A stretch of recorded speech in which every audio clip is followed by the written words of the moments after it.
Bab 131 di gedung Chu Group. Jimmy yang masih menunggu mulai merasa bosan. Namun, ia pun bingung harus melakukan apa. Waktu makan siang pun tiba. Jimmy keluar menuju restoran di sekitar gedung. Langganan lamanya masih buka. Dengan langkah cepat, ia menuju ke sana. "Tuan, silakan masuk," sapa pelayan di pintu masuk. Jimmy pun tersenyum sembari menjawab terima kasih. Dengan sapaan pelayan tadi, sudah membuat hatinya yang terasa sakit tidak dihormati orang di kantornya menjadi sedikit lega. Setelah duduk di meja, ia meminta iga bakar kesukaannya jika makan di restoran itu. Sambil menunggu, ia memperhatikan para pekerja lain yang juga makan siang di restoran itu.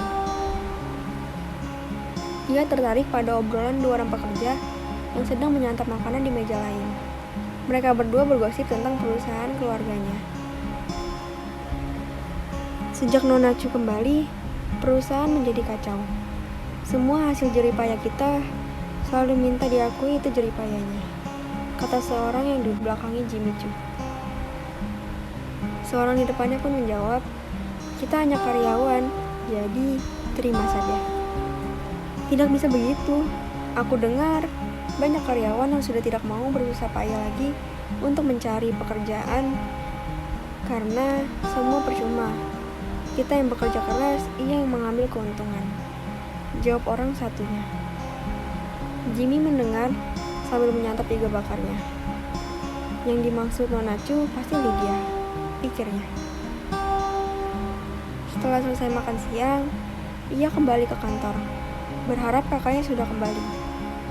Sampai di sana, resepsionis menyampaikan pesan Georgie Chu bahwa ia bisa ke ruangannya sekarang. Jimmy tersenyum sembari menjawab, "Terima kasih. Apakah ruangannya masih yang sama di lantai 7? Tanyanya.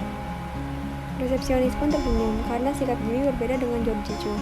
Ia pun menjawab, "Benar Tuan Chu, masih di lantai 7.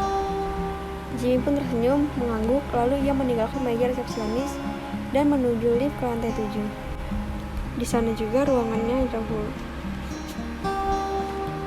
Keluar dari lift, ia menuju ruangan presiden direktur Chu Group. Pintu ruangan itu tidak tertutup. Jimmy Chu mengetuk pintu sedikit sambil memandang ke dalam. Di dalam, ada Georgie dan Lydia sedang berbincang. "Masuklah," perintah Georgie Chu. Jimmy pun memasuki ruangan dan duduk di sofa. Diam tidak berbicara menatap kakak dan keponakannya. Wajah Georgie sangat buruk, seperti masalah di kepalanya sudah begitu banyak. Melihat ini, Jimmy berkata, "Kalau kalian sedang berbicara, aku akan kembali lagi nanti." Georgie melambaikan tangannya melarang Jimmy, lalu ia berkata, "Tidak perlu, kamu juga harus tahu masalah ini." Jimmy mengambil sikap diam dan ingin mendengar apa yang telah terjadi. Georgie yang duduk menatap adiknya lalu mulai memberitahu masalah yang ada di kantor. Ia pun berkata, "Aku baru kembali dari bank. Mereka tidak bisa memberi kita waktu lagi, tunggakan harus dilunasi atau kantor ini akan disita termasuk komplek rumah kita." Jimmy pun diam menatap kakaknya. Ia tidak mengerti kenapa bisa terjadi seperti ini. Pekerjaan dan pemesanan berjalan normal. "Apakah ada yang menunggak pembayaran sehingga kita tidak bisa membayar bank?" tanya Jimmy. Lydia yang menjawab pertanyaan Jimmy. Ia pun berkata, "Paman, pekerjaan dan pemesanan memang normal. Namun, biaya produksi terlalu tinggi sehingga keuntungan menjadi tipis. Di sisi lain, kita tidak mendapat pekerjaan baru. Sudah hampir 8 bulan. Jimmy menatap Lydia, lalu berkata, "Kenapa hal ini tidak dibicarakan di rapat mingguan?" tanyanya.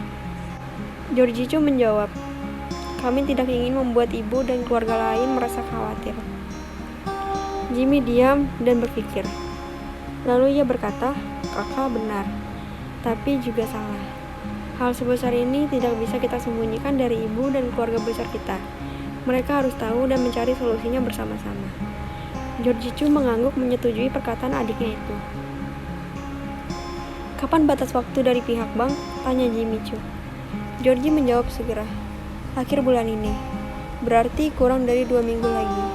Mendengar ini, Jimmy pun terkejut. Waktunya sangat pendek. Kita harus kembali ke rumah dan bicara di sana, ajaknya. Setelah sepakat, mereka bertiga meninggalkan kantor dan kembali ke rumah. Kediaman keluarga Chu. Rani segera memanggil pulang semua keluarga untuk mengadakan pertemuan dadakan setelah menerima berita dari Georgie Chu.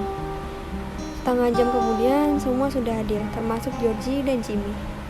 Rani menatap Georgie dan bertanya, "Apa yang terjadi? Engkau ceritakan semuanya." Georgie segera menjawab dan menceritakan dari awal bagaimana semua bisa terjadi. Sejak 8 bulan lalu, semua biaya pembelian bahan baku naik, sedangkan kita tidak bisa menaikkan harga jual karena pesaing kita tetap menjual di harga awal. Ia berhenti sejenak lalu melanjutkan. Ditambah selama 8 bulan kita tidak mendapatkan orderan baru dan pekerjaan lain. Sedangkan pengeluaran tetap kita harus keluar tanpa ada pemasukan baru. Maka semua menjadi timpang. Apakah engkau tidak mencoba temanmu di bank untuk memberi kita waktu? Tanya Rani lagi.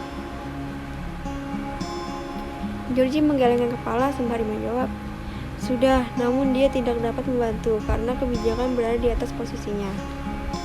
Salah satu keluarga Chu lainnya berkata, "Berarti dalam 2 minggu ini jika tidak dapat solusinya maka kita harus meninggalkan semua ini?" Georgie mengangguk, membenarkan perkataan keluarganya itu.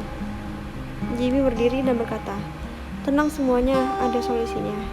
Dan ini yang kita harus pikirkan bersama." Lalu ia menatap Georgie dan bertanya, "Berapa total hutang kita di bank?"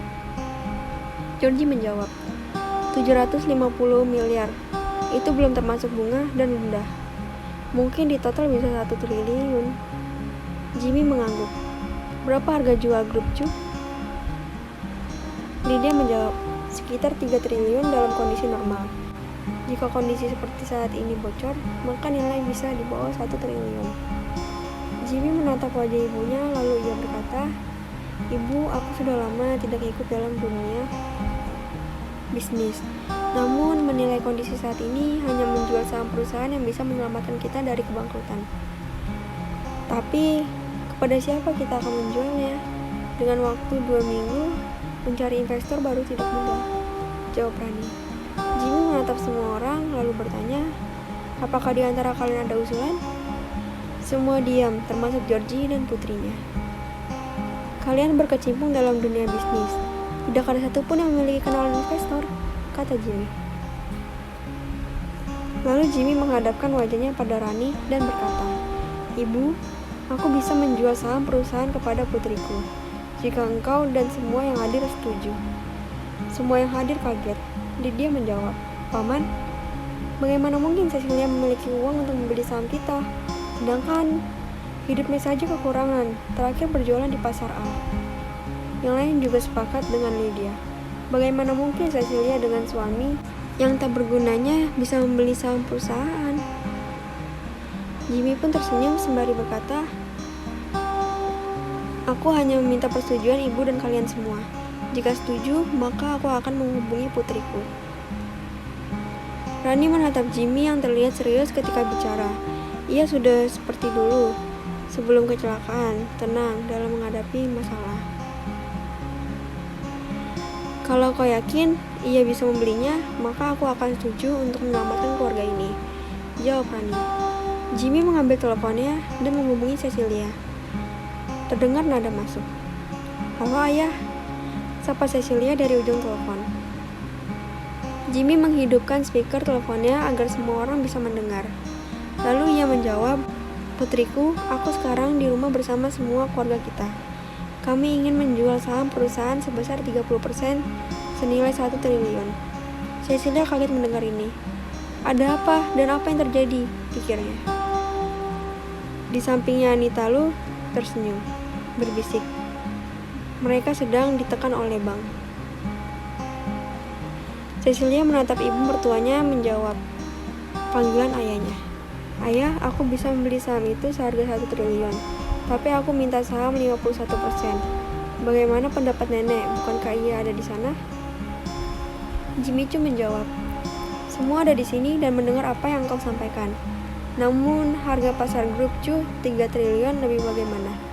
Engkau bisa membayar 1 triliun untuk 51% saham." "Ayah, berita grup Choo yang sedang ditekan oleh bank sudah beredar.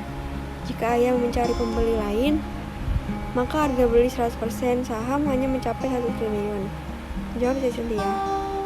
Lydia langsung membuka teleponnya mencari berita itu dan wajahnya memucat, karena berita itu sudah tersebar di media online. Rani melihat perubahan wajah Lydia, dia tahu apa yang dikatakan Cecilia itu benar adanya. Jimmy juga melihat semua lalu menjawab telepon Cecilia. "Putriku, ini bukan perusahaan orang lain. Ini perusahaan keluargamu juga. Kenapa tidak ingin membantu?" Cecilia tertawa kecil sembari menjawab, "Ayah lupa mereka sudah membuang aku 5 tahun lalu, ketika melahirkan putriku. Bagiku, mereka bukan siapa-siapa, hanya engkau dan ibu yang tidak bisa aku lepas begitu saja." Semua orang tertunduk, merasa bersalah, terutama Rani. Sekarang menyadari kekeliruannya demi ambisi Lydia, ia membuang Cecilia.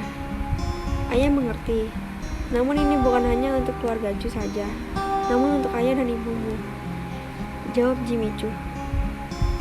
Cecilia menjawab lagi, "Ayah, aku bisa memberi lebih dari 1 triliun dengan saham 51% milikku." Jimmy menatap Rani meminta pendapatnya.